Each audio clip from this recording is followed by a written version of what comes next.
Hello, ladies and gentlemen. It is I, Brandon Wynn, back again with Critical Failure, and this is going to be some player tips. So I know that I kind of did some earlier, same thing with the DM tips.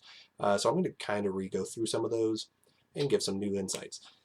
The biggest one that I could probably say is talk to your DM, figure out what he allows and doesn't allow. See what they want, if you can get as much lore as possible for what your character would know. Try to build off of that.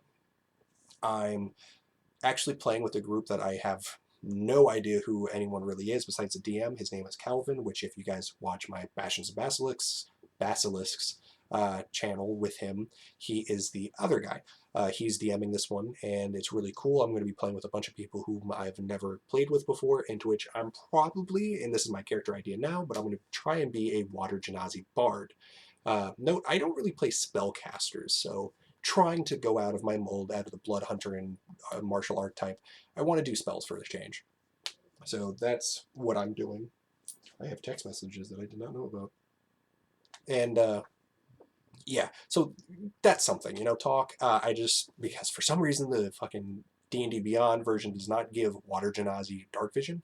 I don't know about the others, but I asked him for dark vision. It kind of feels stupid that you're a water genasi, you can breathe underwater, but yet you don't have the ability to see underwater where it gets dark as shit. So I don't understand if it's like, hey, guess what? Everything's just eternal light under the ocean or lake or whatever, but caves, underwater caves and such. I have dark vision, thankfully. Going to use that to my advantage. Uh, I'm going to try and find ways so I can see in magical darkness. Probably my first feat is going to be within the thing to gain the warlock thing where you can see magical darkness. I feel like my character would really not want to be blinded. It would scare the shit out of him. My character is going to be socially anxious, so I'm going to see if I can have a mask that he wears specifically for performing.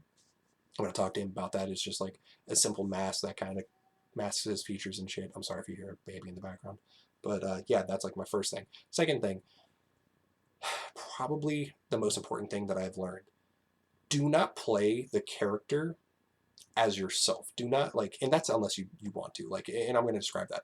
If you make a character named, say, Adam, right? And Adam is basically you, that's annoying. Not many people enjoy that type of stuff, unless, of course, you're making the character to be more like you or something like that. Adding your personality into it, as long as you make it that way and mean to make it that way, that's fine. But if you're like, yeah, this character's supposed to be this trait, this trait, this trait, and this trait that is nothing like you, and then you're basically playing like yourself, it's super annoying. I found that out myself, as Het was supposed to be, into which I've talked about my campaign players, as Het was supposed to be one way, and then Dart himself openly admitted he's kind of straying from that, and he's making it all about himself, how he's playing, how he would play himself. And I even asked Ed, I was like, is that how I was? And he's like, yeah, it's very bad now. I play very hectic. When I did, now I'm trying to play thematically to my character. It's something that I would suggest learning very early on. Your character is your character. It is, of course, you make it how you want, you play it how you want, but try to get into character rather than your character getting into you type of situation. Double entendre, but or sexual innuendo, whatever. But yeah, that's like my second advice. Three, reiteration: learn your character. Learn your character class, mostly. I know nothing about bards. I'm going to be going through and trying to learn them. I'm going to talk to Calvin, him being experienced in the 5e bard a lot, or at least understanding how to play it much more than I do. I'm going to talk to him. I'm going to talk to Edward. I even asked him to help me make my character a little bit more powerful.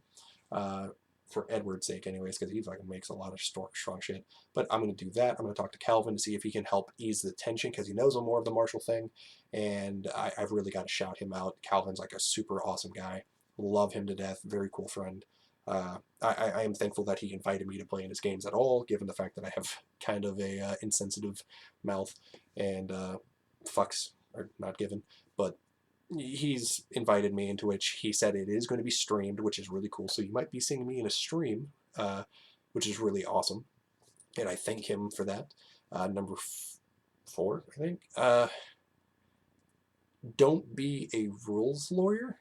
Like, whatever your DM says kind of goes. Now, if you feel like you're being treated unfairly, definitely bring it up in the moment. But if you feel like it's not something that important, talk to the DM or GM afterwards. If you feel like a player's being a little bit insensitive or kind of going out of the ordinary, definitely talk about it to that character first, before bringing it to the DM. See if you can solve it before anything happens. Of course, don't be rude or anything, but that is a thing. Now I'm going to explain a personal example of how that is. In my campaign that I'm running, Het had actually slapped the living shit out of Daedria for no reason. Now, his reasoning was, oh, I lost my mind in character and I wanted to display that as hitting someone right after combat. Now, the real reason is that Dart kind of had a small problem outside of the game. He was kind of being bored, if I'm correct. And his character kind of had a good reason for it, but not good enough reason to attack another party member for any sort of reason type of thing. Like PvP within D&D is like usually one of those you don't do it type of things, into which I strongly abide by that. Like if you want to spar against each other or do mock fights, perfectly fine. But if you're just straight out of the gate not talking about that, that is like really fucked. Like it's so bad that even Ed and I were like, okay, whoa, what the fuck? And you guys, like, if you are returning people, you know that we touch everything that we fucking can with D&D. It is a fake world. Even we were like, okay, come on, like, there is a fun aspect to this. We got to remember that. So try not to do PvP or steal from another character unless it's lighthearted, you plan on giving it back, or, you know, there's consent with your DM. Because here's my thing. Those players automatically said if he hits them, anyone for that fact, they're just going to team up and kill him. I told him that. I was like, hey, look, Dart. To which, if you're asking, Dart is Alex. He doesn't like going by Alex, so I just want to preface that. But I told him, hey, look, they will fucking kill your character. They don't know your character. They've known each other for like 4 days now. Which at the point where the slap happened, it was 3. But I was like, they don't know your character, and if you're going to be a aggressor towards the party, they're just going to take you out before it being an issue. And then it's either you're going to play completely different than Het, and you're going to be a precise person who doesn't hit their party, or you're not playing at all. Simple fact of the matter. If you're going to be problematic, I don't want you playing at my table. Into which, again, if you are a recurring character, I can handle problematic. I don't give a shit. But if you're going to be problematic into a place where I don't even allow it, then yeah, that's not something I'm going to be down for. That's number 4. And number 5, try to get along with everyone. Even if you don't like how a player's playing, like, you know, they keep going against what their normal character is, you know, try to get over that. Like, now, unless they're purposely fucking with you outside of character or in character, like hounding you, try to find a way to go about it into which it's a better way. That's one thing that I always suggest. Like, I've been dogged on in person and in character. It's not very fun all the time. Like, don't get me wrong, there are times where everyone gets a shit list. Like in my campaign, we apparently spent an entire session or an entire day just shitting on one person. It's happened to Demetrius, also Atrix, usually happens with the same thing, and then it happened to Het/Dart. We're waiting for Miles, Ed, Ninja, Natalie's character when she finally gets back, and Natalie herself.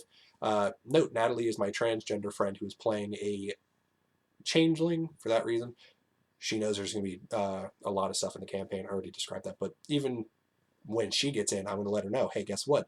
These guys tend to have a thing where they're just roasting someone for an entire session, in game and out of game. Just understand that it's something. She's an amazing person. I love her. Twitch, if you're watching this, Natalie, because I know you do, expect it. It will happen. I know that you do see the chats as you are in the Discord. I'm sure you understand this as it has been talked about, but just wanted to make sure you understand. But yeah, those are 5 player tips, some of which I don't think I've ever talked about. And thank you guys for watching. Hope you enjoyed this, and I will see you guys in the next video. Peace.